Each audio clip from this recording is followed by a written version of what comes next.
Hey guys, welcome back to Class with Cass. I know it's been a hot minute since I've last been on here, but I'm so excited to dive right back into it with you guys, sharing some information, some wisdom back from my college application days. For those of you who don't know me, my name is Cassandra. I applied to 17 colleges and got into all 17, including the 8 Ivy Leagues. So this is a series to show you tips and tricks on living your best school life. I'm sure many of you watching are going through many of the exact same anxieties that I had, what was it, like 4 years ago during this time period. So I'm here to soothe those fears and anxieties by sharing with you some essays of my own. If you haven't yet, check out my latest video on time management. This is going to be super important, helping you manage your time as you finish up your senior year and start applying to those colleges. Also, this video is the latest in a series where I just straight up read all of my college applications, ones that got me into every school that I fully applied to. So yeah, be sure to check those out. Okay, let's dive right in. So the first question that I have here is, what aspect of the Columbia community outside the classroom would you most want to impact and why? And this is 150 words or less. There is nothing as demanding as a room of kids with their unflinching honesty and unbridled emotions. Leading Sunday school and cell groups means that my needs do not come first. I've endured circular conversations of why and why not, and soothed explosive tantrums. So why do I do it? I do it for the shy girl with the lisp who hardly speaks. I do it to elicit giggles, even at my own expense. I do it because every day my students teach me optimism, courage, and creativity. I would like to continue to be a jiejie, a big sister, for children in New York. Columbia partners with many social and mentorship programs for low-income children. I want to take their hands in mine and show them the rich culture of New York, teach them an appreciation for the arts, and build a family for them, a home outside of home. So what am I talking about here? I'm talking about my community service, which I talk about in this video. And yeah, essentially I was a Sunday school teacher and TA for a good chunk of my own childhood. From the age of 8, I had already started helping out parents in these very, very young children's rooms, and then continued all throughout middle school and high school. So let's talk through my thought process a little bit with this essay. So here in this document, which I also included kind of my brainstorming moments, I can see below this final draft, this polished draft, I pulled a few different organizations, extracurricular clubs, things that Columbia is associated with, and copy and pasted it onto here. Because this question is really asking about Columbia community, like how do you want to get involved? I obviously knew that I had to do my research. So I pulled let's see, organizations like Columbia Youth Adventurers, Artists Reaching Out, Asian Youth Program, and really honed in on what drew my eye to these organizations. At the end of the day, these all have mentorship involved, various levels of mentorship with kids outside the Columbia community, in connecting them to either their heritage or just like New York culture in general.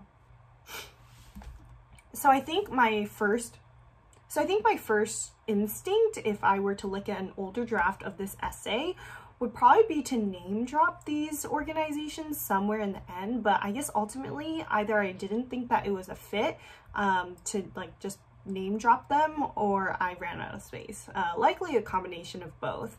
The reason why maybe that I chose not to include them is because I wanted to focus my essay on really the heart of it, like why.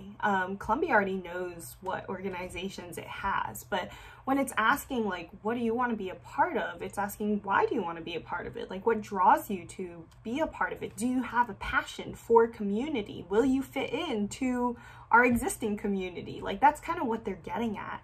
So that's why in this essay, I focus on the why part. Like, why do I want to be involved with these organizations? And even though I never ended up naming them, I'm sure that through my last sentences, in particular, my last paragraph, the admissions officers could tell that, you know, I did my research and I know what type of organizations I'm looking for. I don't even have to name drop them. So our next question might sound familiar to some of you guys who have been watching my videos. This is kind of an adaptation of one of my previous essay answers for Harvard and Johns Hopkins, which I have not yet covered, but I will one day.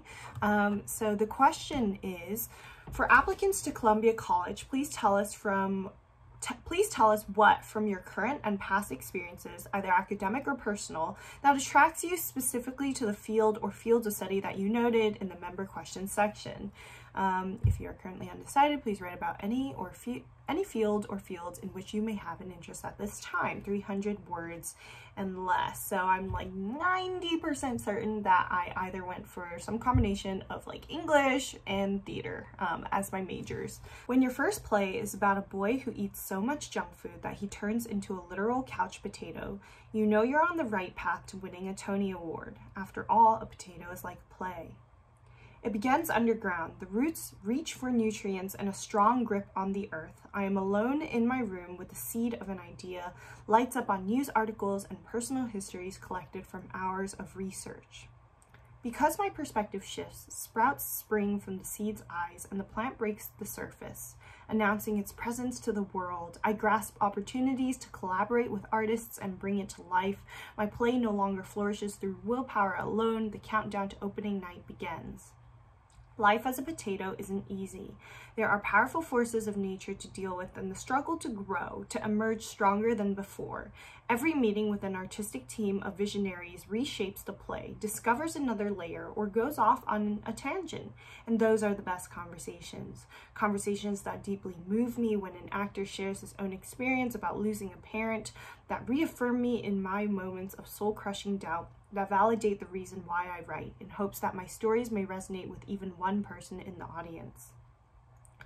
The potato is now ready to be presented to the public eye. Cue gasps, wet cheeks, and laughter. Just as the potato spreads across the globe, whether my plays are performed in a school's church-turned theater, a white box in New York, the Stella Adler Theater in Hollywood, or the Old Globe Theater in San Diego, we clap because we believe.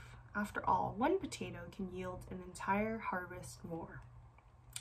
So that should sound familiar to you for followers who have been watching my other videos. It might sound slightly different.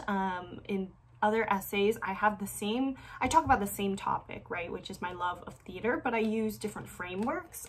In other essays, I have used like a Peter Pan framework and used Peter Pan analogies. In this one, I return to the couch potato analogy and like what makes me choose what direction to take for each college. I think it really comes down to word count. So in this one, I had 300 words, which is like kind of an awkward length, but enough for me to say what I want to say and expand on areas that I wish I could have expanded on, especially in other essays that are like max 200 or 250 words. So walking you through it, yes, I have the conceit of like this play that I wrote in elementary school about a boy who turns into a literal couch potato. I say, you know, you're on the right path to winning a Tony Award. That's bold. Yeah, that's bold. I'm definitely hyping myself up there. Do I think that I will one day win a Tony Award? I mean, I wish with all my heart, yes. The point is, it grabs your attention. Definitely a bold thing to say, and I think the admissions officer reading this is like, wow, this girl has ambition and drive and will go on to do great things, or at least that's what he thinks of me after reading this essay, hopefully. So that is kind of the intro, my entry point, and then I continue with this very extended metaphor of the potato, comparing it with the growing process to, yeah, writing a play. And then I also talk about like real anecdotes that serve to move serve to root this essay. For example, I talk about conversations with actors, or like when audience members come up to me, or just meeting with the artistic team, like of producers and stage managers. Like these are moments that serve to root the essay so that it doesn't get into too much of a metaphorical vibe that you would get lost in. And then I also name all the places that I've seen my plays performed. And for the admissions officer reading the entirety of my application, they'll be like, makes sense, because I will have listed some of these things under honors and awards. So it builds collectively, right? My resume, list of activities, honors and awards, plus my essays, plus my recommendation letters, plus my GPA and scores. It all serves to fit into like a cohesive idea of me, of Cassandra. So it like makes sense for the admissions officer when they like read this essay. Okay, and so the last essay that I'm going to read for you guys today is, I don't think you guys have seen any version of this yet. Yeah. So the question is, please tell us what you value most about Columbia and why. In other words, why Columbia? Less than 300 words, or 300 words is the max. So here we go. It starts with a line of dialogue. "You can't eat that," I shouted. "Why not?" my dad demanded, hand halfway to his mouth, popcorn slipping through his fingers. He hungrily eyed our dining room table, buried under mountains of popcorn. "It's for a science project," I said, and proceeded to determine which brand of popcorn popped the most kernels. While the results of my experiment may not have been groundbreaking, it was enough to win a science fair because I applied the scientific method to a real-world situation, e.g. grocery shopping. In the eyes of a 10-year-old, nothing could beat my prize, a 2-year subscription to National Geographic. I read and reread features, gazing at vibrant spreads, underwater pictures of the Titanic, computerized visuals of dinosaurs, snapshots of cultures on islands from around the world. With the dictionary in hand, I deciphered Nat Geo's descriptive captions, finding poetry in the scientific jargon.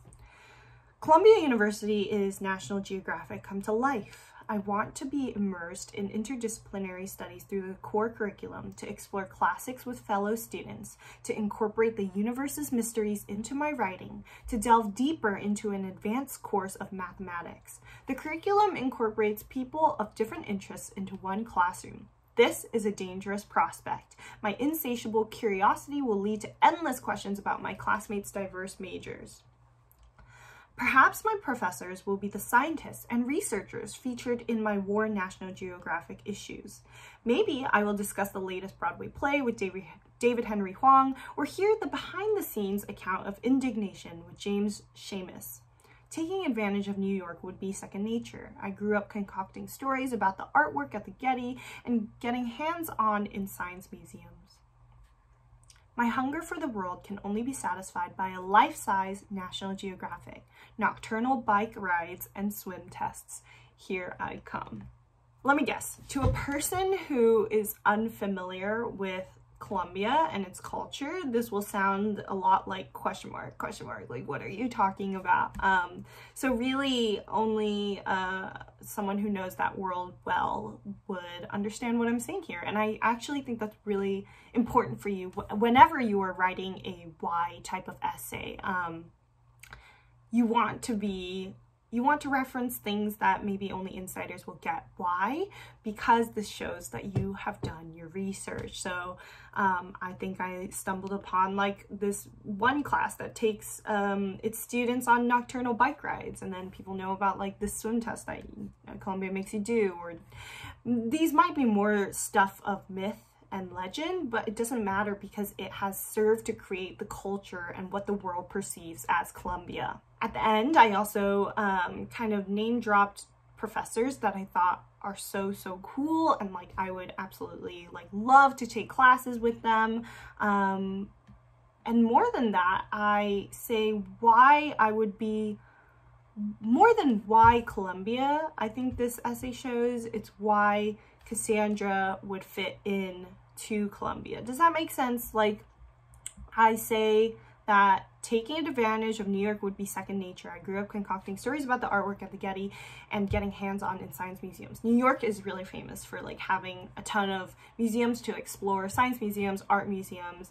Why would I be a good fit for that? Because I have already been doing that here in SoCal. I've already been going to the Getty Museum and learning how to appreciate art. I've already been getting hands-on at Science Museum, those type of experiences. So I wanted to drop that in here so that, you know, the admissions officer can be like, ah, Cassandra's the type of girl who is going to take advantage of what New York has to offer, and she's ready for it. So I guess I went a little bit like backwards in tackling this essay. So let's go back to the top of the essay, this popcorn opening. I thought this would be a really good way and fit to open this essay for Columbia, because from what I gather from my research, Columbia really thrives off of intellectual curiosity, hence the core curriculum. They want students who are interested and open to learning about a variety of things. And I thought, well, why not talk about the National Geographics that I've been reading over the years, which my subscription was actually the prize to the science fair. And then I thought, why not tell them about this ridiculous science project? Literally, it was me testing which brands pop the most kernels, get the most bang for your buck, literally.